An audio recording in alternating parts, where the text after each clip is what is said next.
Shalom saudaraku, salam sejahtera di dalam kasih Kristus. Berjumpa lagi dengan saya. Diri dulu kita akan belajar berapologetika bersama-sama di channel ini. Akhir-akhir ini sebelah sana, RT sebelah itu sedang gencar-gencarnya menuduh bahwa Yesus itu menikah. Bahkan dia poligami dan punya anak, kata mereka. Ternyata sumber-sumber yang mereka pakai pun itu adalah sumber-sumber apokrif, dari kitab-kitab apokrif dan juga dari buku-buku karya teolog liberal.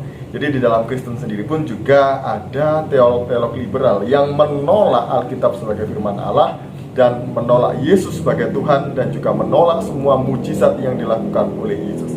Dan teolog-teolog liberal inilah yang dipakai oleh umat Islam, polemikus Islam, untuk menyerang kekristenan. Jadi jangan heran kalau sumber mereka dari sumber-sumber yang kita sendiri orang Kristen pun tidak mengakuinya. Ada banyak yang menyerang Yesus ya, bahwa Yesus itu menikah Kainama, kemudian Aristo, Gus Betik. Nah, saya sudah pernah membahas ini dan sumber mereka ya sama itu aja gitu ya. Dan saya dulu 1 tahun yang lalu pernah membahas ini. Dan saya mau share kembali video pembahasan saya yang menanggapi Ustadz Betik atau Gus Betik yang lalu ya. Intinya sih masih sama serangan mereka itu. Selamat menyaksikan video saya berikut ini.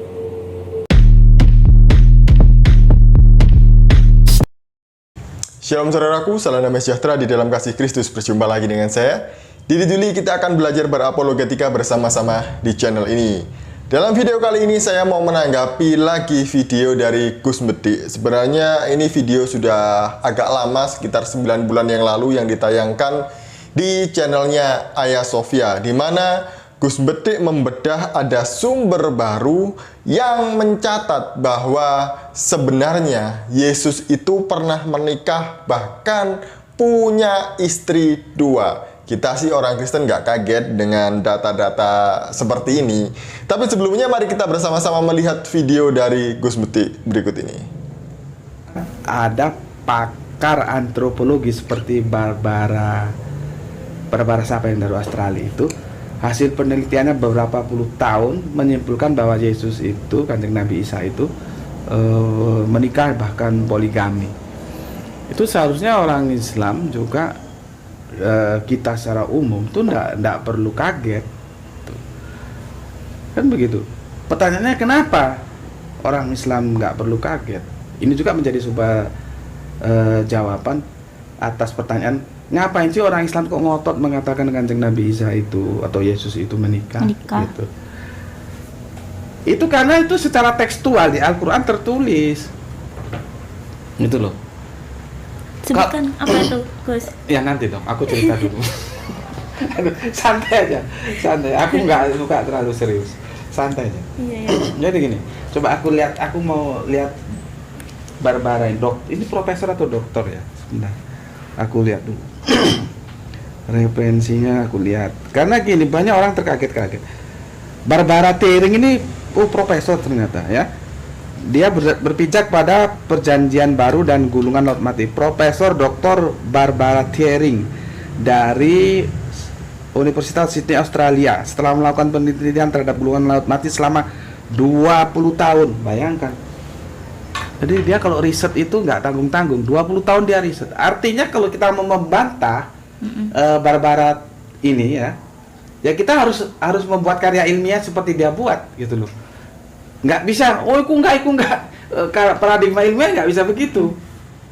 Sebenarnya Gus Betik itu bukan satu-satunya polemikus Muslim yang mengatakan bahwa Yesus pernah menikah bahkan punya anak. Dulu pernah ramai juga di YouTube, yaitu pernyataan Ustadz Sanihu Munir. Ustadz Sanihu Munir juga mengambil sumber yang sama dari bukunya Barbara Thiering, di mana Ustadz Sanihu Munir mengatakan bahwa Yesus tidak hanya menikah, tapi dia juga berpoligami dan memiliki anak. Nah, satu lagi adalah polemikus muslim kenamaan yang sangat populer dan fenomenal, yaitu Ustadz Nandar. Dia juga pernah membahas ini, Yesus pernah menikah dan juga berpoligami. Jadi, menurut Gus Bedik tadi itu, sumber ini bisa diuji secara akademis. Karena ini hasil dari penelitian seorang profesor teologi, yaitu Barbara Thiering. Nah, tahukah Bapak Ibu Saudara siapakah Barbara Thiering ini? Jadi Barbara Thiering ini adalah seorang teolog, tapi dia adalah teolog liberal yang tidak mengakui ketuhanan Yesus dan juga tidak mengakui semua mujizat yang dilakukan oleh Yesus. Barbara Thiering ini melakukan riset terhadap gulungan laut mati. Namun, dia lebih tertarik kepada naskah-naskah gnostik atau yang disebut sebagai Injil-Injil palsu atau Injil apokrif. Dalam bukunya Jesus the Man, Barbara Thiering mengatakan bahwa Yesus adalah manusia biasa yang terlahir dari kaum Esseni. Bapaknya, ibunya, kakeknya, semuanya adalah anggota dari kaum Esseni yang hidup di sekitar Laut Mati. Dan kemudian Barbara Thiering juga mengatakan bahwa Yesus itu menikah 2 kali. Yang pertama dengan Maria Magdalena, kemudian yang kedua dengan Lydia. Dan mereka dikaruniai 3 orang anak. Lalu, Barbara Thiering ini mendapat sumber dari mana sih? Sehingga dia mengatakan bahwa Yesus menikah, bahkan dia berpoligami dan punya anak. Kalau kita melihat di dalam buku The Apocryphal New Testament ini, di dalamnya ada Injil Maria Magdalena dan juga Injil Filipus. Di dalam Injil Maria Magdalena dikatakan bahwa Yesus menikah dengan Maria Magdalena dan dikaruniai 2 orang putri. Dan di dalam Injil Filipus juga dikatakan bahwa Yesus pernah menikah dan memiliki 3 orang putri. Jadi sumber inilah yang dipakai di dalam penelitian Barbara Thiering. Beberapa waktu yang lalu, ya agak lama sih, itu sempat booming buku The Da Vinci Code tulisan Dan Brown, di mana di dalam bukunya juga mengatakan Yesus menikah dengan Maria Magdalena. Dan Dan Brown mengambil sumber yang sama dengan Barbara Thiering.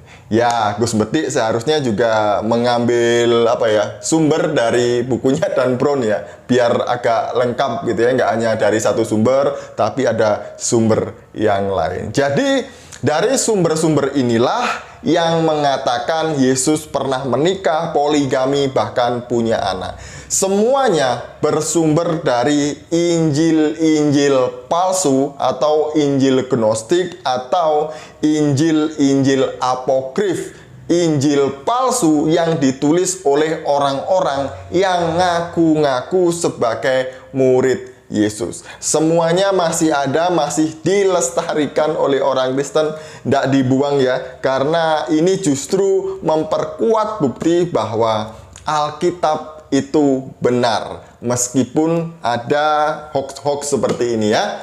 Ya biarlah mereka mengambil sumber-sumber yang hoax seperti ini dari Injil-Injil palsu, nggak apa-apa. Itu memang kesukaan mereka yang palsu-palsu.